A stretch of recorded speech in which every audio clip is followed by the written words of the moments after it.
Chesley, thank you. Georgia is crushing records during this early voting cycle. We just heard from Secretary of State Brad Raffensperger in the last 90 minutes. More than 3.2 million people have already cast ballots in person and by absentee ballot.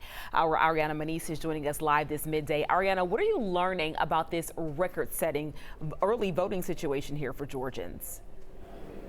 Well, Aisha, Secretary of State Brad Raffensperger says the state is seeing unprecedented amount of Georgians voting before Election Day. That 3.3 million people that voted before Tuesday, that accounts for 45% of registered voters in the entire state. He's also acknowledging the work of county election officials for getting people through early voting lines so swiftly, acknowledging that some locations are seeing wait times at 2 to 3 minutes and at the most 30 minutes. He says that this is his team's second presidential election and they are definitely ready for Tuesday. Now, when it comes to absentee ballots, the chief operating officer, Gabriel Sterling, he's advising voters that if you have not received a ballot in the mail yet, make a plan to vote in person.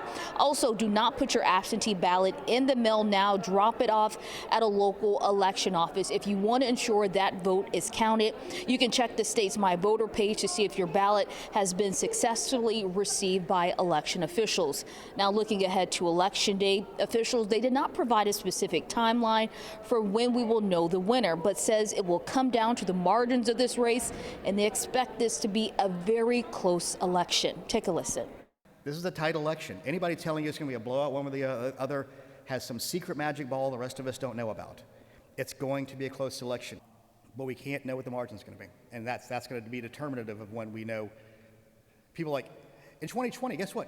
We had a great election day. Everything went fantastic. There were no lines. We loved it. It was great.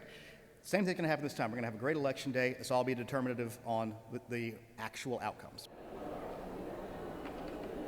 Now, election officials added that the election won't be certified until every vote is counted because that is the legal process, and they won't call the election until absentee ballots are counted, provisional ballots are counted as well. He's also ensuring voters that election security measures are in place to ensure that the results of these elections, they are certified and the integrity of this election will be sealed. Also, it's important to note that you have 3 days left to vote early, as the last day of early voting is on Friday. Reporting live from the state capitol, I'm Ariana Manise for 11 Alive. Back to you.